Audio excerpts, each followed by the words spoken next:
ভারতের বিপক্ষে ম্যাচ না খেলার সিদ্ধান্তের কারণে পাকিস্তানকে ধন্যবাদ জানিয়েছেন আসিফ নজরুল। এমনকি বাংলাদেশের বিশ্বকাপ বয়কটের সিদ্ধান্তের অন্যতম মূল কারিগর তিনি। যুগ যুগ ধরে ক্রিকেটে ভারতীয়দের আধিপত্যের বিরুদ্ধে গর্জে ওঠার এই সূচনা তার হাত ধরেই। বাংলাদেশের পক্ষে দাঁড়িয়েই বিশ্বকাপে ভারতের বিপক্ষে ম্যাচ বয়কট করেছে পাকিস্তান। পাকিস্তানের এই পদক্ষেপে ক্রীড়া মন্ত্রণালয়ের দায়িত্বে থাকা আসিফ নজরুল এক ফেসবুক পোস্টের মাধ্যমে ধন্যবাদ জানিয়েছেন পাকিস্তানকে। ন্যায্যতার পক্ষে দাঁড়িয়ে আইসিসির তোপের মুখে থাকলেও মিলছে বাংলাদেশ থেকেও কৃতজ্ঞতা। ক্রিকেট কেউ ব্যবহার করে রাজনৈতিক প্রভাব বিস্তারে, তবে এবারে বাংলাদেশের সঙ্গে পাকিস্তানের রাজনৈতিক সম্পর্কে নতুন মাত্রা যুক্ত হতে যাচ্ছে। ক্রিকেট যা মানে না কাঁটাতারের বেড়াজাল, মানে না জাতপাত কোনো বিভেদ, সমগ্র বিশ্বকে এক ছায়াতলে আনার এই প্রচেষ্টাই তো ক্রিকেটকে বাঁচিয়ে রাখে।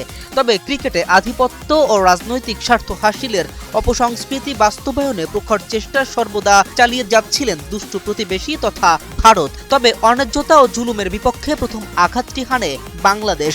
এক মুস্তাফিজ কাণ্ডে নড়ে চড়ে বসে গোটা ক্রিকেট দুনিয়া। এখন থেকে স্পাইসি ক্রিস্পি পটাটা প্রাণ পটাটা একটি স্বনির্ভর বিস্কুট। বাংলাদেশ থেকে আইপিএল সম্প্রচার বন্ধের ঘোষণা, এমনকি ভারতে গিয়ে বিশ্বকাপ বয়কট, সবকিছুই ক্রিকেট বিশ্বে আধিপত্যের বিরুদ্ধে দারুণ এক পদক্ষেপ।